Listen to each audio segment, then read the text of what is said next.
السلام علیکم۔ متحدہ عرب امارات کو امریکہ نے اسرائیل کی مخالفت کے باوجود بھی F-35 جہاز دینے کا فیصلہ کیا ہے، اور یہ جہاز کتنا طاقتور ہے اس کا اندازہ آپ صرف اس بات سے لگا لیں کہ اس میں ورٹیکل لینڈنگ کی ٹیکنالوجی ہے، یعنی کہ یہ جہاز دوسرے جہازوں کی نسبت ایک اور طریقے سے بھی اتر سکتا ہے۔ آپ ویڈیو دیکھ رہے ہوں گے کہ کس طرح یہ بڑا ملائم طریقے سے اتر بھی سکتا ہے، اور لینڈنگ میں بھی اس کے ساتھ یہ لینڈنگ کر رہا ہے تو اس کے ساتھ جب یہ ٹیک آف کرتا ہے اس میں بھی جو ٹیکنالوجیز اس کو حاصل ہیں وہ بہت کم جہازوں میں ایسی ٹیکنالوجیز ہیں۔ اور مزے کی بات یہ ہے کہ اس کو بنانے میں، اس کو خریدنے میں دلچسپی لینے والے اور اس کو آرڈر کرنے والے پوری دنیا کے سب سے زیادہ ترقی یافتہ ممالک ہیں، مگر یہ جہاز صرف امریکہ کے پاس ہے، اور امریکہ کی بھی نیوی اور ایئر فورس اس کو استعمال کر رہی ہے، اور کوئی ڈپارٹمنٹ استعمال نہیں کر رہا ہے۔ اور اس کے ساتھ ساتھ یہ جہاز اسرائیل کے پاس بھی نہیں ہے، اور اسرائیل کو اس لیے بڑی تکلیف تھی کہ یہ جہاز متحدہ عرب امارات کو نہیں ملنے چاہیے، مگر اب یہ جہاز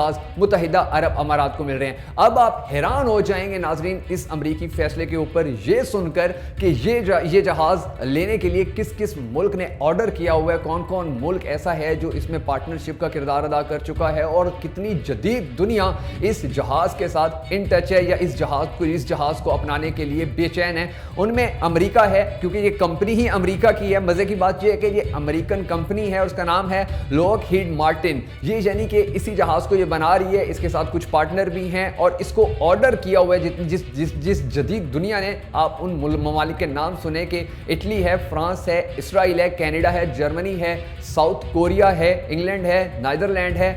ڈنمارک ہے، ناروے ہے اور ترکی ہے۔ یعنی کہ یہ نیدرلینڈ اور ترکی سمیت بہت سارے ایسے ممالک ہیں کہ جن کی بڑی شدید خواہش ہے کہ یہ جہاز امریکہ کے بعد ان کو ملے، یہ جہاز ان کے پاس آئے، کیونکہ اس وقت وہ بڑی کوشش کر رہے ہیں پوری دنیا سے لڑنے کی، اور ان کی خواہش کو پیچھے کر کے یہ جہاز اب متحدہ عرب امارات کو دیا ہے امریکہ نے۔ اور امریکہ کے اس جہاز کا مقابلہ کرنے کی طاقت بھی بہت کم جہازوں میں ہے۔ کون سا ایسا جہاز ہے کہ جو اس کا کم از کم مقابلہ اگر پوری طرح نہیں کر سکتے نا ناظرین، تو کم از کم اس کے ہم پلہ ہے یا اس میں بھی بڑی زیادہ صلاحیتیں، وہ رشیا کا ہے۔ اس میں ورٹیکل لینڈنگ تو نہیں ہے، مگر یہ ریڈار میں نہیں آتا ہے نظر، یعنی کہ یہ اسٹیلتھ ٹیکنالوجی سے لیس ہے۔ اس کے ساتھ ساتھ ناظرین چین کا 5th جنریشن کا ہے J-20، یہ جہاز دیکھنے میں ہی بڑا ڈریکول ہے، یعنی کہ اس جہاز کو جب دیکھتے ہیں نا، اس کی تصویر آپ دیکھ رہے ہوں گے، اس جہاز کو دیکھ کر ہی محسوس ہوتا ہے کہ یہ جہاز تباہیاں پھیلا دے گا۔ اور اس جہاز کے اندر یہ اسٹیلتھ ٹیکنالوجی ہے، یعنی کہ یہ ریڈار میں نہیں آتا ہے، اور یہ ایک ٹیکنالوجی ہے اب جیسے اس کے پاس ورٹیکل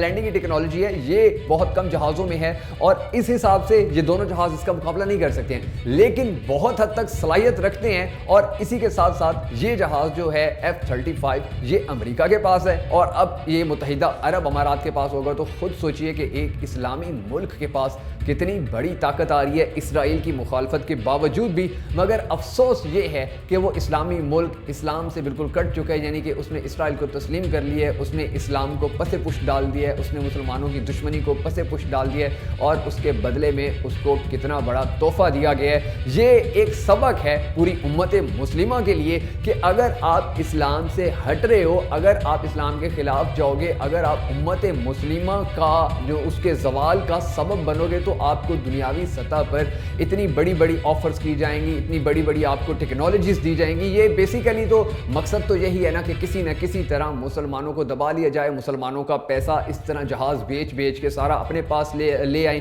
اور مسلمان ممالک جو امیر ہیں ان کو غریب کر کے کم از کم اور نہیں تو اپنا نوکر اور خادم ضرور بنا کر رکھیں۔